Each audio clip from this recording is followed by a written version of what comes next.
সালামু আলাইকুম বন্ধুরা, আপনারা কেমন আছেন? আশা করি নিশ্চয়ই ভালো আছেন। তো বন্ধুরা, আপনারা দেখতে পাচ্ছেন একটা মেকুর। তো আমি এই মেকুর নিয়ে একটা ঘটনা বলবো। আমার সাথে ঘটনা ঘটেছে আমার যেখানে আমি কাজ করি, যেখানে সাইডে। তো রাত ঠিক 12টার দিকে আমি যখন পানি খেতে যাই, একটা মেকুর পানি খাওয়ার জন্য দাঁড়িয়ে থাকে। তো সে পানি খেতে পারে না, মানে কোনো মানুষ নেই তাকে পানি খাওয়াবে।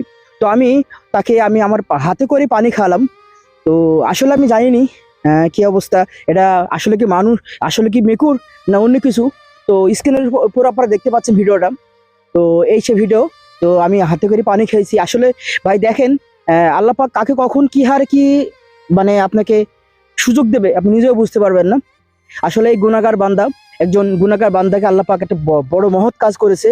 আর একটা কথা বলবো আপনাদের মাঝে, আপনার পশু এবং অন্য কাউকে আপনার কষ্ট দিয়েন না। আসলে কখন কোন রূপ ধরে আপনার কাছে আসবে আপনি নিজেও বুঝতে পারবেন না।